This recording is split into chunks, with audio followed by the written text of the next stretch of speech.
Um, Good afternoon, everyone. I think a lot has been said by my colleagues, and uh, and there's a lot that is need to be done. My compliments to the Department of Justice for organizing this important webinar. Uh, जहाँ तक issues की बात करें विकलांगता को लेके, मुझे लगता है कि मेरे बाकी साथियों ने भी कहा कि अवेयरनेस का बहुत बड़ा एक इशू है. I think there is acute lack of awareness around disability to understand what is the lifespan approach of disabled people. हमेशा एक बच्चों बच्चों की तरह देखा जाता है एडल्ट जो विकलांग व्यक्ति होता है उनको भी, और एक अप्रोच जो है हमारे डिसेबिलिटी और डिसेबल्ड लोगों के प्रति एक वेलफेयर और एक दया की दृष्टि से देखने जाती है. अ, पिछले कई दशकों में, मतलब मुझे तो कोई याद नहीं आता कि कोई भी ऐसा मिशन मोड में अवेयरनेस बिल्डिंग का एक्सरसाइज कभी हुआ नहीं हमारे देश में. If you look at the last 75 years, कोई ऐसा मिशन मोड में कि if you want to understand disability, और हर कोई, everybody, all departments, people, they all wanted to do something about disability, but there is no awareness कि क्या जरूरत है. अगर कोई एक रैंप बना रहा है तो उस रैंप का पर्पस क्या है, उसका स्टैंडर्ड्स क्या होने चाहिए. स्कूल में अगर हमको बच्चों को एडमिशन देना है तो व्हाट इज द नीड. तो एक एलियनेट करके देखा जाता है. I think that is one of the major issues that we see. Education की बात कही गई.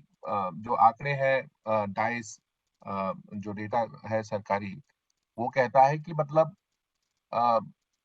एनरोलमेंट है 27% के आसपास, जो विकलांग बच्चे हैं प्राइमरी लेवल में. और जब तक ये सेकेंडरी लेवल तक जाता है ये 0.5% पे चले जाता है. इतने ज्यादा 75% से ज्यादा ड्रॉप आउट है.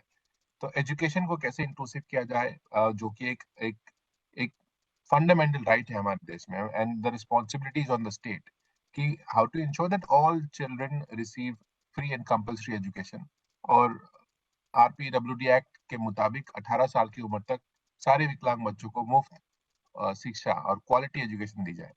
अम, राजीव ने कहा कि कैसे डिजिटल एजुकेशन हुआ कोविड में. इसमें जितने विकलांग बच्चे थे और जितने परिवार थे जो गरीब है और उनके पास जो सुविधाएं नहीं थे, they have been left behind of the education system.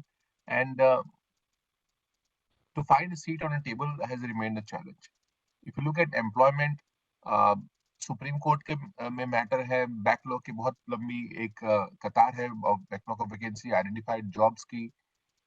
तो इफ यू, और हम एम्प्लॉयमेंट की अगर बात करें in the private sector where you think the most jobs are, वहां पे भी पिछले 3 साल का अगर हम फाइनेंशियल, पिछले 3 साल 4 साल का फाइनेंशियल ईयर की अगर रिपोर्ट्स को देखें तो 0.1% से भी नीचे है.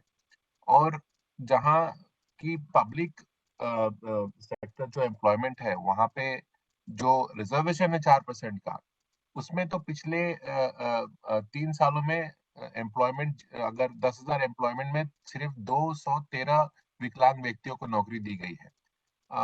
एक चैलेंज ये भी है कि you won't find enough people with disabilities with the kind of qualification that you would want. क्योंकि एक्सेसिबिलिटी एक बहुत बड़ा मुद्दा है. और एक्सेसिबिलिटी एक बहुत ही अर्बन सेंट्रिक, अर्बन बिल्डिंगों में एक रैंप बना देने का एक चलन है. और रैंप बना दिया था और बाथरूम तक बनाने तक, एक इतनी तक तो हमारी समझ आई है अभी तक. But accessibility is not limited to a ramp and a washroom. Accessibility is in a digital space. And RPwD act तो यहाँ तक कहता है कि कोई भी product, services, infrastructure digital has to be accessible for people with disability. आज हमारे पास कितने सर्विसेज है, जो कैब एग्रीगेटर के देख लीजिए आप, टेलीकॉम सर्विसेज देख लीजिए आप हेल्थ के कितने सारे सर्विसेज आप देख लीजिए. It all this does not confirm to the needs of persons with disabilities. आप हॉस्पिटैलिटी इंडस्ट्री को देख लीजिए, रेस्टोरेंट्स को देख लीजिए, सिनेमा हॉल्स को देख लीजिए. So many services are there which is falls on the purview of the government, and people with disability has right to go wherever they want to. But compliance का issue है. एक RPWD Act is such a game changing legislation in the country that it holds um, uh, you know a, I mean, the stature is huge in terms of if you अगर globally compare करें RPWD Act और अन्य राष्ट्रों के कानून को, we are way forward and above the rest of the world. But implementation remains a challenge, and without using the law, it remains a piece of paper. Um, so accessibility is, I think, is the core. Without accessibility, you cannot have education, and without education, you cannot have employment, and without accessibility, you cannot reach the place of employment. हाल ही की बात है, अभी हमारे ही सरकार के एक department ने भी 5,000 बसों के टेंडर निकाला, जिसमें कई राज्यों ने फ्लैटली मना कर दिया कि इसको लो फ्लोर बसेस का स्टैंडर्ड जो होना चाहिए to make it disable friendly, they cannot buy it because roads are not suitable for those kind of low floor buses. अब civic problem के लिए है, और विकलांग व्यक्ति क्यों सफर करे? These are the kind of issues which disabled people are plagued by policy paralysis on everyday basis. Accessibility के बाद मैंने कहा कि इट्स कोर। राधिका जी ने अभी कहा कि जैसे सुप्रीम कोर्ट की चीफ जस्टिस ने एक कमेटी बनाई है to look at the accessibility of the courts. आमतौर पे ऐसा होता है कि अगर आपके साथ कोई भेदभाव हो, आपके साथ कोई नाइंसाफी हो, तो आप कानून के पास जाते हैं, और कानून भी अगर आपके साथ इनएक्सेसिबल हो और तो आप कहाँ जाएंगे? तो I think it's a very important issue, and it is not about the high courts and the session courts. Her district में there are systems of justice that need to be made accessible. Now the courts has become digital. How are these orders being made accessible for people with disability, people who are blind, people who are deaf? And I think judiciary will play a very important role in seeing that all the issues around disabled people are adhered to, listened to, and then adhered to in terms of UDID. एक बहुत ही अफसोस की बात है कि पहले आप अगर विकलांग हैं तो पहले अपनी विकलांगता को प्रूफ करना पड़ेगा आपको, और इस प्रूफ करने के लिए जो भी है, गौरव बहुत अच्छा काम कर रहे हैं। आई थिंक पिछले ये वन मैन शो है इनका, is this fantastic work. But the UDID का जो भी हमारा इशू है, is just a basic thing to get an disability certificate. It's a herculean task, it's a herculean task करने के लिए। एंड अगेन, डिसेबिलिटी की अगर हम इश्यूज की बात करें, जो भी हम मुद्दे उठाते हैं, एक बहुत ही अर्बन सेंट्रिक रह जाता है।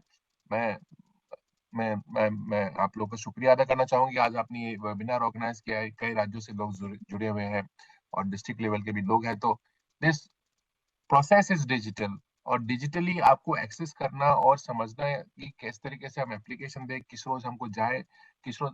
और जब तक आपके पास ये आईडी कार्ड नहीं है, आपको तो ना शिक्षा मिल सकती है, रिजर्वेशन का ना एम्प्लॉयमेंट मिल सकता है, ना आपको फ्री बसेस मिल सकते हैं, बस पास जो भी आप करना चाहेंगे, या कोई पेंशन की जरूरत हो, या आपको मुफ्त में कोई भी सरकार व्हीलचेयर बांट रही है, या कोई एड्स एंड अप्लायंस बने, इन सब से आपको अगर इनका फायदा उठाना है तो you need to have a UDID card. Fellowship की बात कही फरहाना ने, तो we have 25 fellows who are based in 25 locations in the rural areas across the country. उनमें से एक का केस स्टडी था यहाँ पे ईटा, उत्तर प्रदेश में। जो सेरेब्रल पॉलिसी है एक बच्ची को, उसके बच्ची को स्कूल में एडमिशन नहीं दिया जा रहा है, क्योंकि उसको स्कूल में ले जाने के लिए कुछ सुविधा नहीं है, और स्कूल अगर पहुंच जाए तो अगर उस बच्चे को टॉयलेट भी जाना होता है, तो उसके घर से लोगों को बुलाया जाता है, वो घर से उसकी मदर आती है, तब वो लड़की को टॉयलेट ले जाते हैं। और फिर उसको कुछ अगर समझाना भी होता है तो देयर आर पीपल फ्रॉम हर हाउस, हर parents have to come to give that kind of support. गरीब परिवार से आते हैं। उत्तराखंड, झारखंड में देवघर डिस्ट्रिक्ट यूडीआईडी के लिए 11 साल के बच्चे पैदाइशी विकलांग है, उनको एक सर्टिफिकेट नहीं मिला 10 साल से। और कई there are so many gaps in awareness. एक सिंगल विंडो, एक simple process where you can get an ID card, एक विकलांग व्यक्ति को अपनी विकलांगता साबित करने के लिए ही, मतलब वो परेशान रहता है, और वो साबित करने के बाद सर आपको क्या मिल जाएगा? That also is a question. Implementation is poor, and I think एक पॉलिसी पैरालिसिस है, there is a lack of political will. We have such a strong national education policy which is talking about inclusion of disability right from early childhood development to higher education. But disabled people are not part of many of the discourse. आज विकलांग व्यक्ति जो है, जो हर हर हर stage पे है, गांव में, शहरों में, उनके बारे में जब बात होती है, उनके बारे में जब हम कोई भी पॉलिसी बनाते हैं या कोई भी डिसीजन लेते हैं, they need to be involve, they need to be consulted and their opinion need to be taken and listened to. I think I'll stop here and before that I again reiterate the point around data. Data के बिना हम कुछ planning, only thing which you measure can be improved, can be monitored. एक example देना चाहूंगा Covid का। हमने parliament में सवाल पूछा था सवाल कि कितने विकलांग व्यक्तियों को कोविड हुआ, उसका डेटा है नहीं। कितने विकलांग व्यक्तियों को आपने वैक्सीनेशन दी, तो पहले मानसून पिछले साल मानसून सेशन में जवाब आया कि 4,200 कुछ लोगों को हमने वैक्सीनेशन दिया, और उसको क्वेश्चन को रिपीट किया गया तो दिसंबर में उसका आया कि 8,000 लोगों को हमने वैक्सीनेशन दिया, which is not correct. So अगर हम डेटा ही नहीं कलेक्ट करें, where disability is not a data point when you are doing education, employment, accessibility, disaster management, when you talk about income tax, when you talk about health. So I think we are missing the bus on all this. So thank you so much for this opportunity. Back to you, Farhana.